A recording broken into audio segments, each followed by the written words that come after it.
Bismillahirrahmanirrahim. Assalamualaikum warahmatullahi wabarakatuh. Alhamdulillah.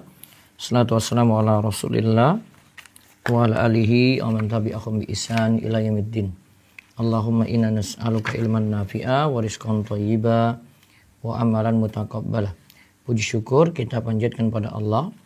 Selawat dan salam semoga tercurah pada Nabi besar, Nabi agung, Nabi kita Muhammad sallallahu alaihi wasallam. Baik pemirsa sekalian yang semoga senantiasa dirahmati oleh Allah, pada kesempatan subuh hari ini kita kembali dipertemukan oleh Allah di dalam majelis yang mudah-mudahan bawa berkah bagi kita semuanya. Dan kesempatan subuh ini kita akan kembali mengkaji pelajaran tafsir. Masih dalam awal-awal atau muqaddimah dari penjelasan surat Al-Fatihah. Kita akan lihat di bahasan halaman 11 sampai nanti halaman 20. Ya, 11 ini tentang mengenal tafsir Jalalain.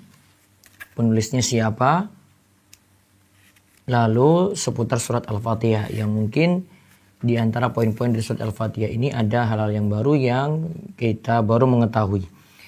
Baik, kita lihat mengenal tafsir Jalalain. Sebelumnya, jika ingin menjadikan panduan untuk selama kajian pagi, ya silakan langsung memilih di antara dua buku ini. Dua buku ini kita pakai langsung, beli dua-duanya lebih bagus.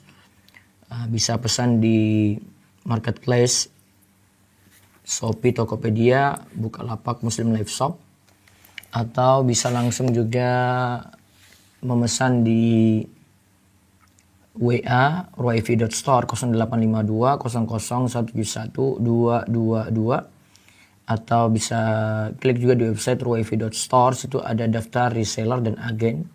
Agen ini yang reseller dan agen ini yang bisa mengurangi biaya ongkir sehingga Anda bisa langsung memesannya. Dan dari situ bisa memperoleh bukunya dengan segera. Dan ini jadikan panduannya selama kajian pagi jam 5:30 sampai jam 6:30. Baik, kita bahas apa itu tafsir Jalalain. Halaman 11. Mengenal tafsir Jalalain. Jadikanlah ulama sebagai rujukan. Nah, di sini kenapa kita pakai rujukan tafsir Jalalain? Karena yang nulis ulama. Kita jadikan ulama sebagai rujukan. Ya, dibaca. Allah Ta'ala berfirman, Fas'alu ahla dzikri in kuntum la ta'lamun. maka bertanyalah kepada orang yang mempunyai pengetahuan jika kamu tidak mengetahui. An-Nahl ayat 43. Ya. Maka bertanyalah kepada orang yang mempunyai pengetahuan, artinya yang punya ilmu, jika kamu tidak mengetahui. Dalam tafsir demikian juga. Jika kita tidak tahu paham suatu ayat, bisa tanyakan pada para ulama.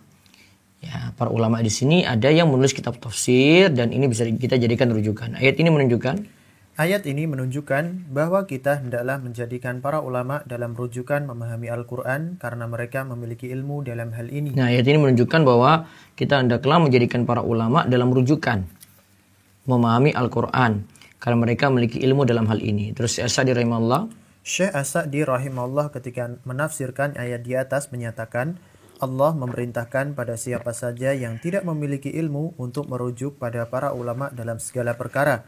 Ayat ini dijadikan sebagai jaminan dan rekomendasi untuk para ulama, karena mereka dijadikan tempat untuk bertanya.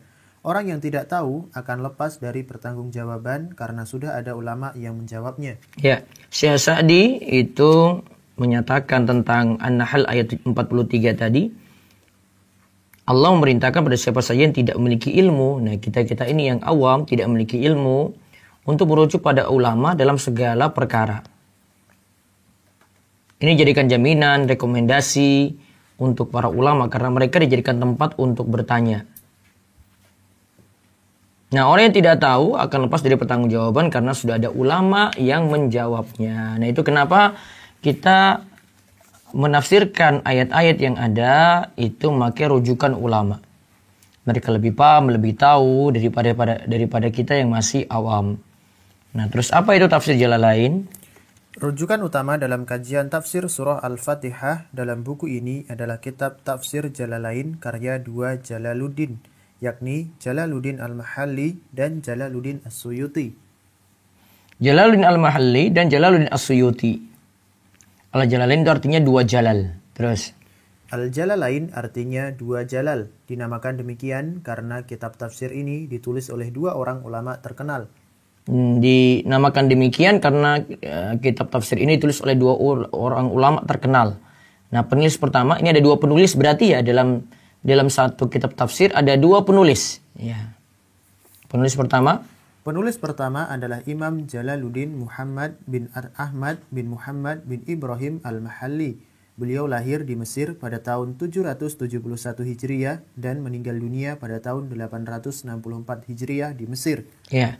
771 Hijriah, meninggal dunia tahun 864 Hijriah di Mesir. Terus penulis kedua. Penulis kedua adalah Imam Jalaluddin Abul Fadl Abdurrahman bin Abu Bakar bin Muhammad bin Abu Bakar Al-Khudairi At-Tuluni Al-Misri Asy-Syafi'i, biasa disebut dengan Imam As-Suyuti. Beliau lahir setelah maghrib pada malam Ahad bulan Rajab tahun 849 Hijriah. 849 Hijriah, berarti tahun lahirnya ini masih ketemu dengan masanya Jalaluddin Al-Mahalli yang sebelumnya. Terus dan wafat pada malam Jumat 19 Jumadal Ula di rumahnya di Mesir dalam usia 61 tahun pada tahun 911 Hijriah. Ya, sama-sama di Mesir ya, Jalaluddin Al-Mahalli dan Suyuti. Terus awalnya Jalaluddin Al-Mahalli menulis tafsir ini mulai dari surah Al-Kahfi sampai surah An-Nas, dan ketika menyelesaikan tafsir surah Al-Fatihah beliau wafat. Lalu Jalaluddin As-Suyuti pun melanjutkannya. Beliau menulis dari tafsir surah Al-Baqarah hingga surah Al-Isra. Baik, dari surat Al-Kahfi sampai surat An-Nas itu ditulis oleh Jalaluddin Al-Mahalli, penulis pertama. Jadi dia tulis dari pertengahan. Lalu dia lanjutkan lagi dengan surat Al-Fatihah. Nah, terus selesai. Nah, lalu surat Al-Baqarah sampai surat Al-Isra itu ditulis tafsirnya oleh Jalaluddin As-Suyuti. Ya, Jalaluddin As-Suyuti. Terus secara metodologi penulisan tidak ada perbedaan mencolok di antara dua penulis. Nah, tidak ada perbedaan mencolok di antara dua penulis. Jadi penulisannya, cara, metodologinya atau manhajinya itu sama. Hampir sama. Terus penilaian ulama mengenai tafsir Jalalain. Kelebihan kitab tafsir ini adalah: 1. Tidak bertele-tele. Ini kitab tafsir ringkas. Ini kitab tafsir ringkas, tidak bertele-tele. Terus yang kedua, mudah dipahami. Mudah dipahami karena ringkasnya tadi. Yang ketiga, menyebutkan pendapat yang rajih atau kuat dari berbagai pendapat yang ada. Menyebutkan pendapat yang rajih atau kuat dari pendapat para ulama yang ada. Kemudian yang keempat, sering menyebutkan sisi i'rab dan qiraat secara ringkas.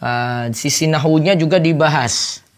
Ya, qiraatnya juga dibahas di situ walaupun secara ringkas.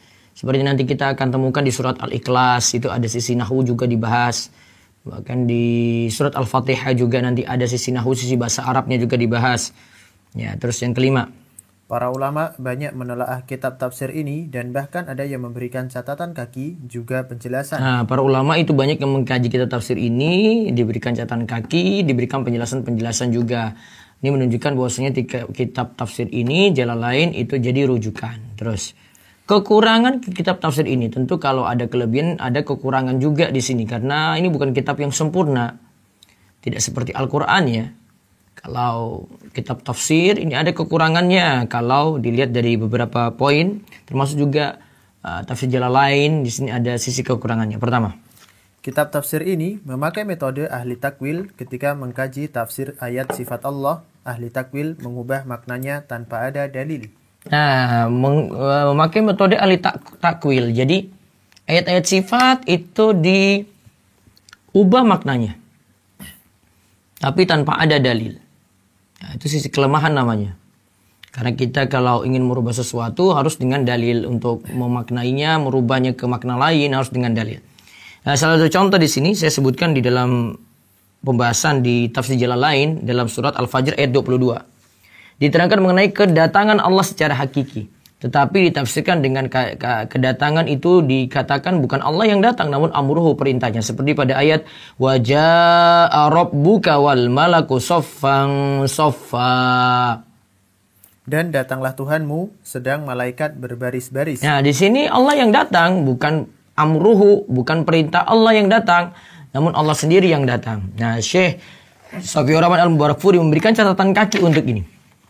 Syekh Safiur Rahman Al-Mubarakfuri memberikan catatan bahwa ini adalah takwil yang menyelisih metode salafus soleh. Ayat ini sejatinya menetapkan bahwa Allah itu datang sesuai keagungan Allah tanpa kita melakukan tashbih atau menyerupakan dengan makhluk. Tamsil menyamakan dengan makhluk. Takyif menyebutkan hakikat sifat tanpa dalil, atau taktil menolak sifat. Ya, di sini ini menyelisih metode salaf, kata Syekh Safiur Rahman Al-Mubarakfuri ketika dia membahas tafsir Jalalain, tapi dari sisi memberikan catatan-catatan saja. Oh, ini yang kurang tepat. Nah, Syekh Safiur Rahman Al-Mubarakfuri itu memberikan catatan kalau dalam tafsir Jalalain itu sering ada sering melakukan takwil. Padahal kita dalam menyikapi nama dan sifat Allah itu tidak boleh melakukan tasbih, menyerupakan dengan makhluk, nggak boleh. Tidak boleh melakukan tamsil, menyamakan dengan makhluk, nggak boleh. Tidak boleh melakukan takyif, menyebutkan hakikat sifat tanpa dalil. Tidak boleh melakukan taktil, menolak sifat. Terus yang kedua. Kitab tafsir ini terlalu bermudah-mudahan dalam penentuan beberapa bagian sejarah dan letak geografi tentang suatu kejadian dari ayat atau semacamnya. Nah, ini kelemahan kedua lagi. Dalam penentuan tanggal, mungkin kurang pengkajian lebih jauh sampai pada letak geografi suatu peristiwa. Kejadian ini terjadi di mana? Nah, ini terlalu bermudah-mudahan untuk menyebutkannya. Nah, setelah itu kita lihat Allah Ta'ala berfirman. Ini sudah masuk surat Al-Fatihah. Bismillahirrahmanirrahim. Alhamdulillahirabbil alamin. Arrahmanirrahim. Maliki yaumiddin. Iyyaka na'budu wa iyyaka nasta'in. Ihdinas siratal mustaqim. Siratal ladzina an'amta 'alaihim ghairil maghdubi 'alaihim waladdallin. Artinya, dengan nama Allah yang Maha Pengasih, Maha Penyayang, segala puji bagi Allah, Rabb seluruh alam, yang Maha Pengasih, Maha Penyayang, pemilik hari pembalasan. Hanya kepada Engkaulah kami menyembah dan hanya kepada Engkaulah kami memohon pertolongan. Tunjukilah kami jalan yang lurus, yaitu jalan orang-orang yang telah Engkau beri nikmat kepadanya, bukan jalan mereka yang dimurkai dan bukan pula jalan mereka yang sesat. Al-Fatihah ayat 1-7.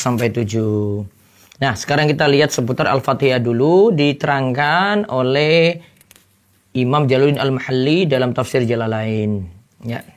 Surah Al-Fatihah dalam tafsir Al-Jalalain disebutkan adalah surah Makkiyah atau turun sebelum hijrah, terdiri dari 7 ayat. Nah, seperti kita ketahui bersama bahwa dalam Al-Quran itu berdasarkan turunnya ada disebut surat Makkiyah, ada disebut surat Madaniyah. Surat Makkiyah itu turun sebelum hijrah dari Mekah ke Madinah ya.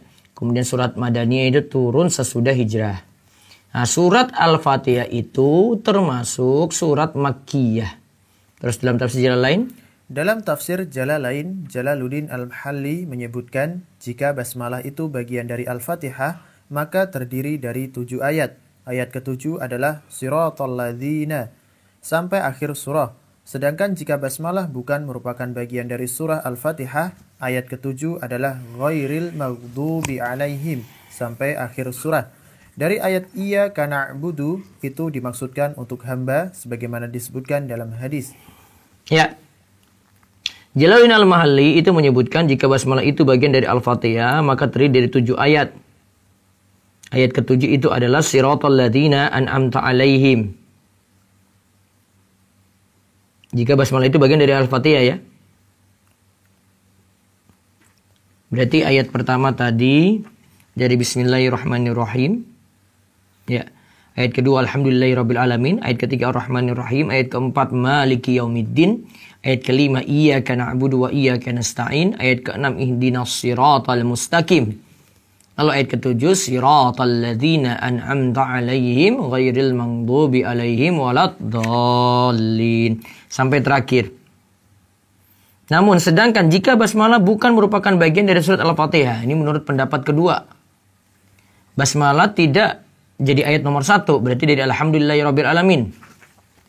Maka ayat ketujuhnya itu adalah ghairil maghdubi 'alaihim. Nah, intinya kedua pendapat ini berpendapat kalau berdasarkan dalil ya Al-Fatihah itu 7 ayat. Cuma penentuan ayat pertamanya saja di sini. Nah, kalau ayat pertamanya alhamdulillahirabbil alamin, berarti ayat ketujuhnya itu dari ghairil maghdubi alaihim. Sedangkan siratal ladzina an'amta alaihim jadi ayat ke-6. Terus ayat ghairil maghdubi alaihim waladdallin itu masuk ayat ke-7. Kalau ayat pertamanya bukan dari bismillahirrahmanirrahim namun dari alhamdulillahirabbil alamin. Terus dari ayat iyyaka na'budu itu dimaksudkan untuk hamba. Sebagaimana disebutkan dalam hadis yang kita sudah bahas sebelumnya ya. Dari ayat iyyaka na'budu. Nah. Harusnya dari wa iyyaka nasta'in ya. Dari wa iyyaka nasta'in itu. Kalau dilihat dari hadis itu kayak gitu. Tapi di sini disebut dari iyyaka na'budu. Berarti dari ayat kelima sampai terakhir itu permintaan dari hamba. Nah, maksud Jalaluddin Al-Mahalli di atas adalah hadis berikut yang kita sudah sebut sebelumnya. Nah, coba dibaca ulang saja artinya langsung. Dari Abu Hurairah, dari Nabi Shallallahu Alaihi Wasallam beliau bersabda, barang siapa yang sholat lalu tidak membaca Ummul Quran, yaitu Al-Fatihah, maka sholatnya kurang atau tidak sah. Beliau mengulanginya 3 kali, maksudnya tidak sempurna. Nah, di sini sebut Al-Fatihah Ummul Quran ya. Dan di sini disebut wajib baca Al-Fatihah dalam sholat. Namun sebelumnya kita rinci kalau bagi imam dan sholat munfarid dia wajib baca. Tapi bagi makmum dalam sholat jahriyah dia cukup dengar imam. Bacaan imam jadi bacaan makmum. Namun kalau untuk sholat sir, sholat yang tidak dikeraskan, maka dia tetap membaca surat Al-Fatihah. Terus maka dikatakan pada Abu Hurairah bahwa kami sholat di belakang imam. Abu Hurairah berkata, bacalah Al-Fatihah untuk diri kalian sendiri karena aku mendengar Rasulullah Shallallahu Alaihi Wasallam bersabda, Allah Ta'ala berfirman, aku membagi solat, maksudnya Al-Fatihah, menjadi 2 bagian, yaitu antara diriku dan hambaku 2 bagian, dan bagi hambaku apa yang ia minta. Jika hamba mengucapkan, Alhamdulillahi Rabbil Alamin, segala puji hanya milik Allah, maka Allah Ta'ala berfirman, hambaku telah memujiku. Ketika hamba tersebut mengucapkan, Ar-Rahmanir Rahim, yang maha pengasih lagi maha penyayang, Allah Ta'ala berfirman, hambaku telah menyanjungku. Ketika hamba tersebut mengucapkan Maliki Yaumiddin, yang menguasai hari pembalasan, Allah berfirman, hambaku telah mengagungkanku. Beliau berkata sesekali, hambaku telah memberi kuasa penuh padaku. Jika ia mengucapkan Iyyaka na'budu wa iyyaka nasta'in, hanya kepadamu kami menyembah dan hanya kepadamu kami memohon pertolongan, Allah berfirman, ini antaraku dan hambaku, bagi hambaku apa yang ia minta. Jika ia mengucapkan ihdinas siratal mustaqim siratal ladina an'amta alaihim ghairil maghdubi alaihim waladdallin, tunjukkanlah pada kami jalan yang lurus, yaitu jalan orang yang telah engkau beri nikmat, bukan jalan orang yang dimurkai dan bukan jalan orang yang sesat. Allah berfirman, ini untuk hambaku, bagi hambaku apa yang ia minta. Hadis riwayat Muslim. Baik. Jadi di sini dibagi Al-Fatihah itu ada pujian untuk Allah dan permintaan dari hamba. Mulai yang pertengahan itu dari ayat iyyaka na'budu wa iyyaka nasta'in ya. Yaitu mulai dari kalau iyyaka na'budu itu masih pujian untuk Allah, terus wa iyyaka nasta'in itu permintaan dari hamba. Nah, baru kemudian dari ayat ihdinas siratal mustaqim siratal ladzina an'amta alaihim ghairil maghdubi alaihim waladdallin itu permintaan dari hamba, dari kita. Nah, terus kenapa disebut Al-Fatihah? Ini juga mungkin jarang kita tahu. Kenapa disebut Al-Fatihah? Ya. Al-Fatihah artinya pembuka. Surah Al-Fatihah disebut demikian karena surah inilah yang membuka Al-Quran Al-Karim. Ada pula yang mengatakan bahwa surah inilah yang turun pertama kali secara utuh. Nah, Al-Fatihah artinya pembuka. Surat Al-Fatihah disebut demikian karena surat inilah yang membuka Al-Quranul Karim. Ada pula yang mengatakan bahwa surat inilah yang turun pertama kali secara utuh. Tapi yang pertama lebih tepat ya. Atau yang sering kita dengar ya, itu sebagai pembuka Al-Quranul Karim. Maka disebut Fatihah. Fatihah itu artinya pembuka. Nah, terus di sini disebut lagi keistimewaan surat Al-Fatihah. Para ulama menyebut surah ini berisi makna Al-Quran secara keseluruhan. Di dalamnya ada kandungan tauhid, hukum, jaza atau balasan, jalan hidup Bani Adam, dan selainnya. Itulah kenapa surah ini disebut dengan Ummul Quran, induknya Al-Quran. Karena tempat kembali sesuatu disebut Ya, atau disebut induk. Ummul Quran karena di dalamnya itu ada seluruh kandungan Al-Quran. Ada tauhid, ada hukum di situ, ada jaza, balasan, ada jalan hidup Bani Adam, ada jalan yang dimurkai, jalan yang sesat, ada jalan yang lurus, ya. Maka disebut Ummul Quran. Ya, induknya Al-Quran. Terus surat ini. Surat ini merupakan rukun solat karena Nabi Shallallahu Alaihi Wasallam sampai menyatakan bahwa tidak ada solat bagi yang tidak membaca Al-Fatihah. Bahwa tidak ada solat bagi yang tidak membaca Al-Fatihah. Padahal solat merupakan rukun Islam yang paling utama. Ya. Di situ disyaratkan untuk solat itu sah baca Al-Fatihah. Terus.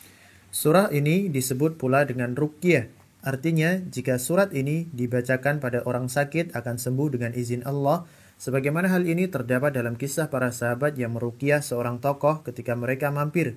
Mereka menggunakan surat Al-Fatihah sebagai bacaan ruqyah. Ya, ini seperti hadis yang kita sebut sebelumnya, ya. Para sahabat itu menggunakan surat Al-Fatihah sebagai ruqyah.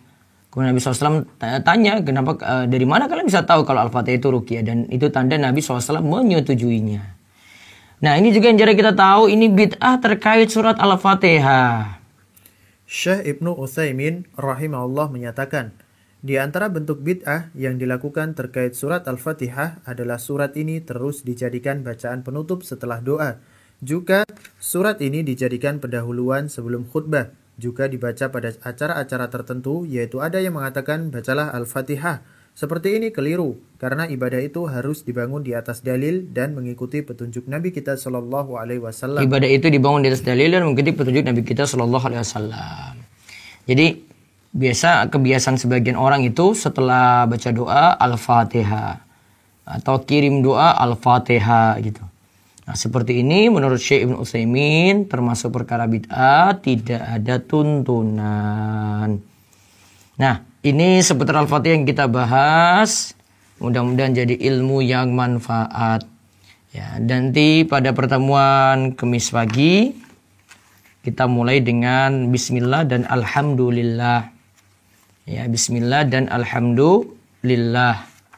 Ya, untuk pertemuan besok pagi insya Allah sudah masuk ayat demi ayat kajian tafsir dari surat Al-Fatihah. Sekali lagi yang belum punya segera miliki tafsir Jalalain surat Al-Fatihah dan tafsir Jalalain 3 surat favorit. Ya, bisa pesan di WhatsApp roifi.store 0852 00171222. Baik, silahkan jika ada pertanyaan dari Zoom dulu. Kalau ada chat bisa dibacakan chatnya, kalau tidak ada chat bisa bertanya langsung. Saya sambil pantau juga di YouTube. Bisa silakan dari Zoom Kobar. Baik, adminnya mungkin nggak ada. Ustadz, maaf. Admin belum ada ya? Assalamualaikum Ustadz, suara saya terdengar? Ah ya, terdengar. Ya, baik. Bisa, ya silakan. Saya baca via chat Ustadz. Ya silakan. Bismillah, Assalamualaikum. Afwan bertanya di luar tema, kami ada grup Tadarus Quran Al-Kahfi tiap Kamis malam. Di sela-sela aktivitas grup kami selipkan pertanyaan tentang tahsin. Dan agar lebih guyup, kami sediakan hadiah untuk peserta yang bisa menjawab benar. Apakah boleh kami mengundi untuk menentukan 3 pemenang pertama untuk jawaban yang benar? Karena kami pikir ini ada unsur peserta berpikir dan mencari ilmu. Mohon pencerahannya Ustaz. Jazakallahu khair. Seperti itu boleh. Itu bukan judi itu. Tidak masalah seperti itu. Wallahu a'lam. Ya, berikutnya lagi. Ustaz, apabila malam sudah niat mengqada puasa Ramadan, lalu waktu azan subuh atau setelahnya dalam hati suka bilang saya tidak niat qada puasa, atau kadang malah jadi puasa Syawal, tapi langsung saya ralat ucapan saya dalam hati kalau niatnya qada puasa, apakah puasanya tetap sah? Nggak bisa ubah seperti itu. Dari malam harus niat tegas qada puasa, tidak bisa di tengah-tengah puasa baru ganti-ganti niat, tidak bisa. Di ralat puasanya lain kali tidak seperti ini. Wallahu a'lam. Ya, berikutnya lagi masih di chat. Ustadz, izin bertanya, pernah saya dengar Allah turun di sepertiga malam. Ya. Apakah benar atau kita percaya Ustadz? Jazakallah khair. Percaya saja dan imani Allah turun ke langit dunia setiap sepertiga malam terakhir. Baik, masih ada lagi di chat? Masih Ustadz, ada satu lagi. Jadwal sholat yang dikeluarkan pemerintah kota waktu subuh 4.16 Ustadz. Tetapi azan subuh di masjid dekat rumah anak telat, kadang semenit atau 2 menit dari jadwal tersebut. Apakah ketika sahur Ana harus berhenti ketika jam 4.16 walaupun belum terdengar azan Ustadz? Baiknya aja berhenti jam 4.16 saja, tidak masalah. Wallahu a'lam.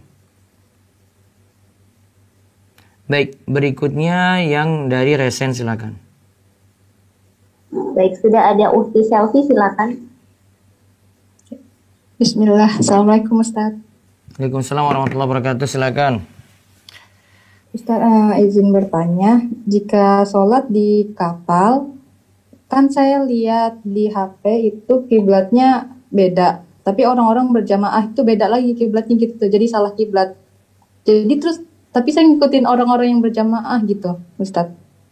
Lebih baiknya gimana? Apa ngikutin yang di HP, apa orang yang berjamaah? Jauh sekali atau cuma melenceng sedikit aja itu, Bu? Agak jauh sih, kayak kan kalau kita kayaknya ke barat laut ya Ustadz, utara dikit ya, itu kayak ke utara banget gitu. Oh, nggak apa-apa, masih sisa. Oh iya, sama satu lagi Ustadz, Ya. kalau kodok puasa Ramadan, tapi ternyata siang sorenya ada panggilan dari suami gitu. Jadi kan batal, apa bayar fidyah, apa dihukumin biasa, apa biasa aja gitu. Apa Kodok tadi yang hari. kejadiannya, Bu? Kan lagi kodok puasa Ramadan, Ya. tapi ada panggilan dari suami gitu tuh sorenya, jadi batal. Apa harus bayar fidyah seperti bulan Ramadan atau kodok di lain hari aja? Kodok di hari lain, tapi tidak boleh diulang seperti itu kalau itu kodok. Oh iya, makasih Ustaz. Jazakallahu khairan. Assalamualaikum. Waalaikumsalam warahmatullahi wabarakatuh. Berikutnya silakan dari Resen. Sudah ada Abu Naraya. Assalamualaikum Ustaz. Ya, waalaikumsalam warahmatullahi wabarakatuh. Izin 2 pertanyaan Ustaz. Iya. Yang pertama, yang dimaksud Syekh Ibnu Utsaimin, apakah termasuk ketika orang-orang mengirimkan Al-Fatihah bagi saudara muslim yang sakit, yang sedang jauh Ustaz? Tidak perlu seperti itu. Soalnya Al-Fatihah itu bukan kita doa kesembuhannya, cukup doa kesembuhan saja, Pak, tidak dengan kirim-kirim seperti itu. Baik Ustaz. Satu lagi Ustaz, Iya. ketika membaca zikir pagi ataupun zikir petang di rumah, namun kita pakai pakaian biasa Ustaz, seperti celana pendek yang lututnya terlihat. Bagaimana Ustaz? Lebih sempurna sih tutup aurat, tapi kalau seperti itu sah dan boleh. Baik Ustaz. Jazakallahu khair. Waalaikumsalam. Ya, berikutnya lagi silakan yang Resen. Selanjutnya ada Bapak Hani Abu Ubay. Assalamualaikum Ustaz. Ya, waalaikumsalam warahmatullahi wabarakatuh. Mau tanya tadi Ustaz yang terkait kekurangan kitab takrib ini. Tadi kan disebutkan bahwa dia itu metodenya menggunakan ahli takwil. Nah itu yang dimaksudkan yang ahli takwil itu Jalaluddin Al-Mahali dan Jalaluddin As-Suyuti Ustaz. Dua-duanya. Atau bagaimana? Dua-duanya. Tetapi masih bisa diterima ya Ustaz ya. Makanya harus ada catatan-catatan kaki. Perlu hati-hati saya kalau di pembahasan asma wa sifat. Masih bisa terima semua pembahasan sini, tapi cuma kalau masalah takwil itu tidak terlalu parah, tapi cuma kurang tepat saja gitu ya. Bukan langsung jadi finnar gitu, enggak. Gitu. Perbedaannya beda gitu. Ini bukan dia menolak, tapi dia merubah saja. Tapi kurang tepat di situ. Oh, jadi khusus di asma wa sifat ya Ustaz ya. Iya, biasanya pada nama dan sifat Allah.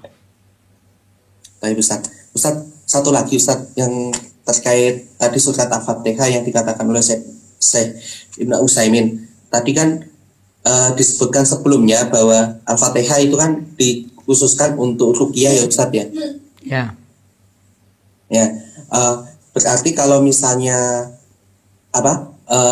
orang misalnya dia mau apa-apa menutup segala acara misalnya dengan Al-Fatihah, berarti dia terbantahkan secara khusus dengan dalil yang ruqyah tadi Ustaz ya. Kalau Iya. secara usul fikihnya. Oh gitu. Baik Ustaz. Enggak Iya. terbantahkan bagaimana tadi? Jadi kan tadi kan udah ada hadis terkait secara khususnya terkait hadis surat Al-Fatihah ya Ustaz ya. Tadi kan untuk ar-ruqyah. Jadi kan khusus untuk ar-ruqyah. Lah, kalau misalnya orang lain misalnya menggunakan Al-Fatihah sebagai misalnya penutup khutbah atau misalnya untuk mendoakan orang yang mati. Jadi itu terbantahkan dengan hadis yang secara khusus itu Ustaz ya. Iya. Iya Ustaz. Iya baik Ustaz. Sampun jasa khairan Ustaz. Oh, ya, Kom. Ya, berikutnya lagi silakan. Ya, ada Ukti Maria. Ya, Assalamualaikum Ustadz. Waalaikumsalam warahmatullahi wabarakatuh. Ustadz mau bertanya terkait surat Al-Fatihah. Kalau misalnya kita ragu Ustadz atau lupa gitu ya, sudah rakaat kedua, terus ingat tadi pas rakaat pertama sudah baca Al-Fatihah atau belum ya gitu. Itu sebaiknya diulang lagi sholatnya atau boleh sujud sahwi gitu Ustadz? Apa yang lupa tadi? Surat Al-Fatihah? Surat Al-Fatihah Ustadz. Yakin lupa atau memang was-was saja? Iya, kayak was-was sih Ustadz ya. Enggak usah gitu, dipedulikan, dibaca atau itu belum cuma ya. was-was nggak bisa diperhatikan. Was-was itu sesuatu yang tidak ada bukti. Berarti dilanjut aja sholatnya Lanjut. Ustadz ya. Iya. Ya, satu lagi Ustadz. Kemudian kalau pas kita sholat berjamaah tapi untuk sholat yang suara Al-Fatihahnya tidak dijaharkan Ustadz. Nah, misalnya kita belum selesai tapi imamnya sudah ruku gitu. Apakah sholat kita tetap sah ya Ustadz ya? Diulang, Bu. Sholat yang sholatnya surat Al-Fatihahnya tidak dikeraskan gitu Ustadz, suaranya kayak Sir, zuhur, sholat asar sir. gitu ya. Iya, terus? Nah, pada saat kita belum selesai, tapi imamnya kan sudah ruku, kan kita ikutin imam tuh Ustadz. Nah, jadi sholat kita itu tetap sah kan ya Ustadz ya? Sah, nanti ditanggung oleh imam tadi kalau memang kita telat. Oh, nah satu lagi Ustadz, kalau pas baca Al-Fatihah dan pas baca di ayat iya karena berdua ya karena sa'in, terus dalam hati kita berdoa gitu Ustadz, itu boleh nggak? Tidak perlu. Oh, tidak perlu ya. Nah, syukran Ustadz, jazakallahu khair. Assalamualaikum. Waalaikumsalam. Ya, berikutnya lagi. Ya, ada Umu Saditah.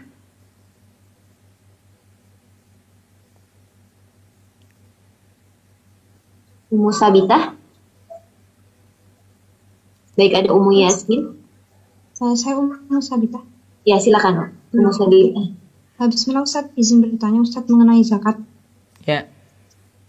Ya Ustadz, ini izin bertanya apa hukumnya jika punya kewajiban zakat perhiasan emas dan mau bayar dengan cara diuangkan ya Ustadz.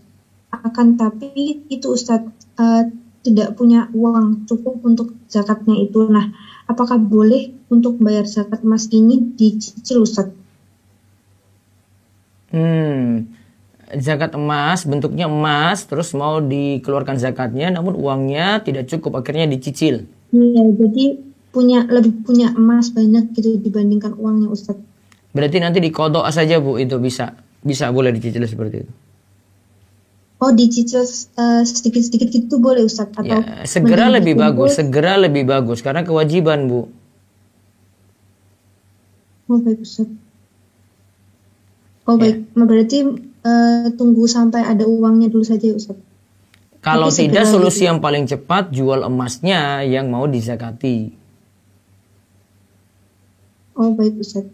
Ya, Ya. jazakumullahu khairan Ustadz. Oh Afwan Ustadz, boleh saya tanya satu lagi Iya, Ustadz? silakan.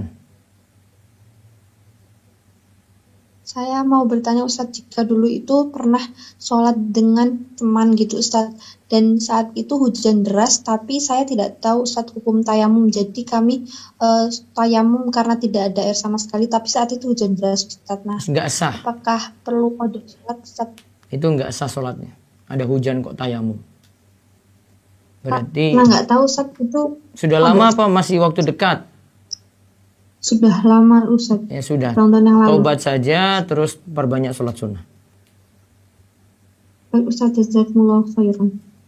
Ya, Kom. Berikutnya lagi silakan. Sudah ada Umu Yasmin. Assalamualaikum warahmatullahi wabarakatuh, Ustadz. Waalaikumsalam warahmatullahi wabarakatuh. Ustadz, saya pernah dengar saat sholat jadi makmum, saat membaca Al-Fatihah di sholat jahar itu ada yang basmalahnya dibaca jahar, ada yang tidak. Itu sebenarnya gimana, Ustadz? Ya, tadi sebagaimana penjelasan Bismillah itu saja ada yang menyatakan bagian dari Al-Fatihah, ada yang tidak. Kalau saya sih cari aman saja, kalau di Indonesia ini mazhab Syafi'i notabene-nya maka bismillahnya jahar. Ya, adapun kalau ada imam yang tidak jahar kan langsung alhamdulillah juga boleh. Dua-duanya boleh, Bu. Baik, Ustadz. Satu lagi, Ustadz. Nah, nama surat-surat dalam Al-Quran itu, Ustadz, apakah langsung turun dari Allah atau Nabi yang menamakan gitu, nama surat-suratnya? Sudah ada ketentuan itu. Walaupun itu mungkin dari Nabi, kan dari Nabi juga wahyu. Hadis itu kan wahyu. Gitu ya. Maksudnya gimana, Ustaz? Ketentuan dari Allah bahwa ini nama surat ini gitu ya? Seandainya itu pun dari Nabi, Nabi pun itu ucapkan sesuatu adalah wahyu. Oh. Sama saja, Baik, Ibu tanya, tetap jawabannya gitu. Oh iya. Jazakallah khair, Ustaz. Assalamualaikum. Ya, berikutnya lagi. Ya, ada Ukhti Anita. Assalamualaikum Ustadz, mau tanya. Assalamualaikum warahmatullahi wabarakatuh. Apabila sedang safar, lebih utama mana untuk jamak takhir atau sholat di atas kendaraan? Misalnya lagi di pesawat atau naik mobil. Jamak takhir masih ada waktu nggak untuk waktu sholat kedua? Masih. Berarti jamak takhir. Lebih utama. Oke, baik Ustadz. Ya, jazakallah khair. Ya, Assalamualaikum. Waalaikumsalam warahmatullahi wabarakatuh. Berikutnya lagi. Ada Ariji. Bismillah, izin bertanya Ustadz. Ya, silakan. Soal zakat. Ya. Ibu saya itu punya zakat perhiasan yang tidak mencapai nisab, kemudian juga punya piutang itu juga tidak mencapai nisab. Apakah kedua itu boleh digabungkan sama uang yang dimilikinya yang di tabungan, tapi itu sifatnya lebih ke gaji gitu, Ustadz? Dijadikan satu hitung-hitungnya. Iya, kalau dijadikan satu bisa dengan piutang tadi. Namun piutang tadi itu yakin balik atau tidak? Kan ada orang nggak bayar-bayar. Oh, kalau kata ibu saya itu yang si tukang yang utangnya, orang yang utang itu bilang kalau mau dibayar kapanpun gitu diambil bisa gitu katanya.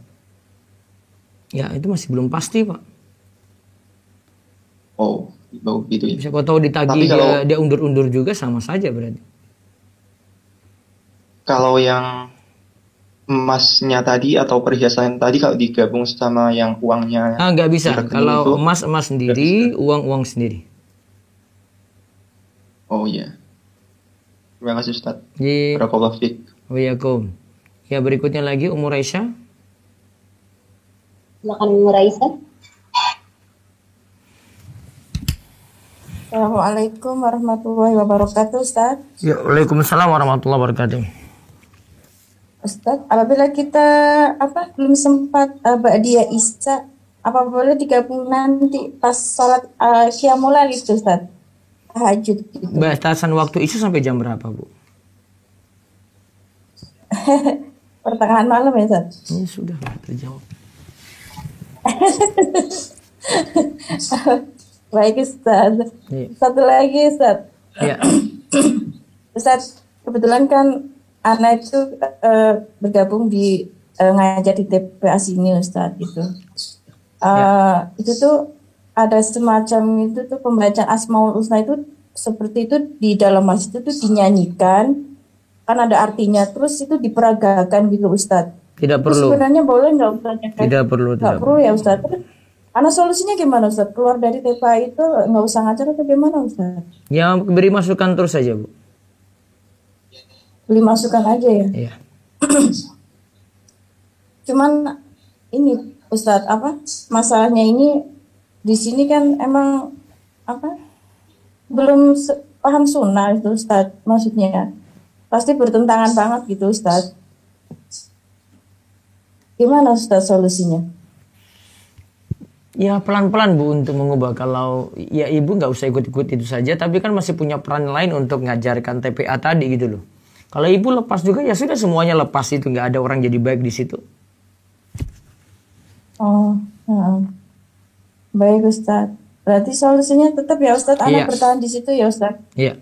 Baik Ustadz. Jazakallah khairan Ustadz. Assalamualaikum. Waalaikumsalam warahmatullahi wabarakatuh. Berikutnya lagi. Ustadz, boleh Ana bacakan via chat terlebih dahulu Ustadz, karena banyak yang masuk. Sebentar, Bu Meti dulu aja, nanti habis itu baru lewat chat. Bu Meti. Nah, silakan Ukti Meti.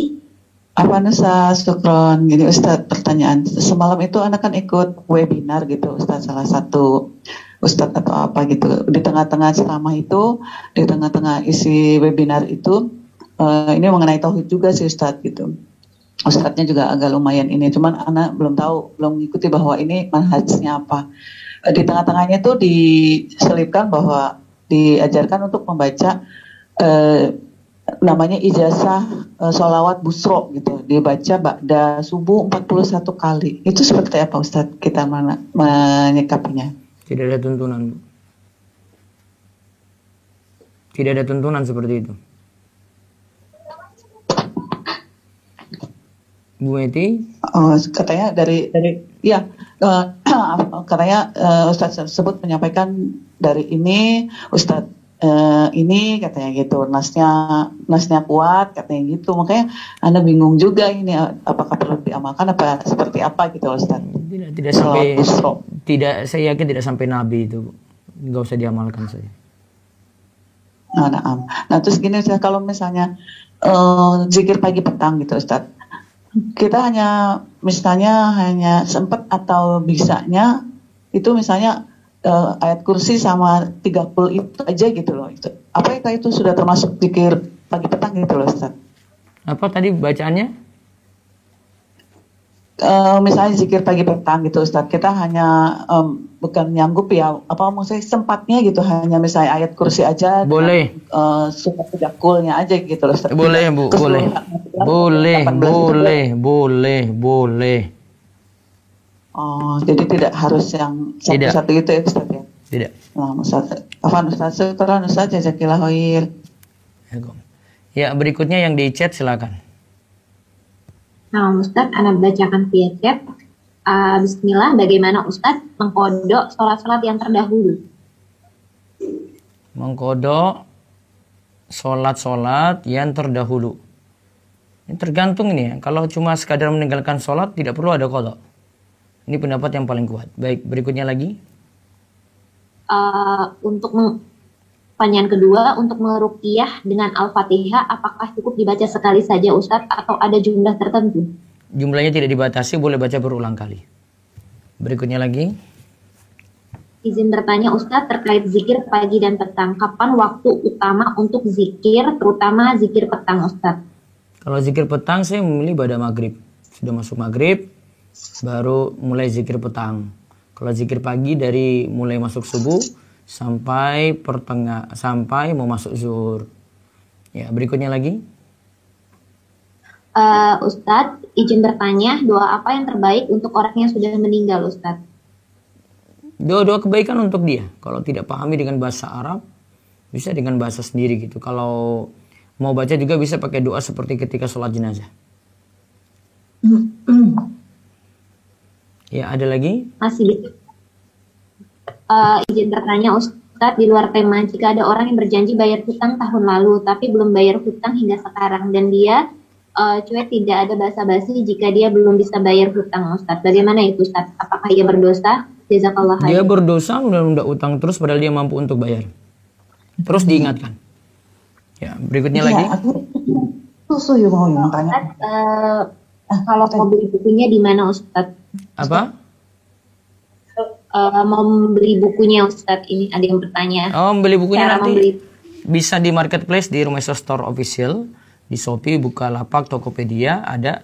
Terus bisa juga di Ruefi.store langsung ke WA 0852 171 atau bisa langsung lihat di Instagram ruevi.store maupun rumaiso.store. Baik, satu lagi. Assalamualaikum Ustadz, bolehkah meninggalkan tempat sementara ketika menunggu syuruk karena suami atau anak minta dibuatkan sarapan? Oh, nggak bisa, Bu. Konsekuensinya tetap di tempat sholat. Ya kalau enggak ya nggak usah syuruk di situ. Wallahu a'lam. Ya gitu ya. Baik, kami cukupkan dulu ya untuk kajian pagi ini. Insyaallah kita lanjutkan besok pagi untuk masuk pada inti bahasan surat Al-Fatihah. Demikian kita cukupkan, kita tutup dengan doa kafaratul majelis. Subhanakallahumma bihamdika, asyhadu an la ilaha illa anta astaghfiruka wa atubu ilaik. Assalamualaikum warahmatullahi wabarakatuh.